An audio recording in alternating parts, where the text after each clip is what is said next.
ನೋಡು ಪಿಂಕಿ, ನಾವ್ಯಾಕೆ ಇಲ್ಲಿಗೆ ಬಂದಿದ್ದೀವಿ, ನಾವು ಯಾರ ಬಗ್ಗೆ ಮಾತಾಡ್ತಿದ್ದೀವಿ ಅಂತ ನಿನಗೆ ಗೊತ್ತು ಅಂತ ನನಗೆ ಚೆನ್ನಾಗಿ ಗೊತ್ತು. ನೋಡು, ಸೀನನ್ ತಂಟೆಗೆ ನೀನು ಹೋಗಬಾರ್ದು. ಇದರಿಂದ ಹಾಳಾಗೋದು ನನ್ನ ನಾದ್ನಿ ರಶ್ಮಿ ಜೀವನ. ನೀನು ಒಂದು ಹೆಣ್ಣಾಗಿ ಇನ್ನೊಂದು ಹೆಣ್ಣಿನ ಜೀವನ ಹಾಳಾಗಬೇಕು ಅಂತ ಬಯಸೋದು ಬರೀ ತಪ್ಪಲ್ಲ, ಮಹಾ ಅಪರಾಧ. ಮದುವೆಗೂ ಮುಂಚೆ ನಿನ್ನ ಸೀನನ್ ಮಧ್ಯೆ ಏನೇ ಇದ್ದಿರ್ಬೋದು, ನಮ್ಮ ಸೀನಾ ರಶ್ಮಿ ಕೈ ಹಿಡಿದ್ಮೇಲೆ ಅವನು ರಶ್ಮಿ ಸ್ವತ್ತು. ಆ ಸ್ವತ್ತಿಗೆ ಏನೇ ಆದರೂ ನಾನು ನನ್ನ ವಿದ್ಯೆ ಮೇಲೆ ಪ್ರಮಾಣ ಮಾಡಿ ಹೇಳ್ತೀನಿ, ನಿನ್ನನ್ನಂತೂ ನಾನು ಸುಮ್ಮನೆ ಬಿಡಲ್ಲ.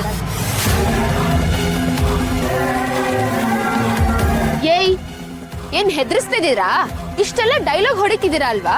ನಿಮ್ಗೊಂದು ವಿಷಯ ಗೊತ್ತಾ? ಆ ಸೀನಾನೇ ನನ್ನ ಹಿಂದೆ ನಾಯಿ ತರ ಅಲ್ಕೊಂಡ್ ಬರ್ತಿದ್ದಾನೆ. ಅಷ್ಟಿದ್ಮೇಲೆ ನೀವ್ಯಾರನ್ನ ಕೇಳೋದಿಕ್ಕೆ?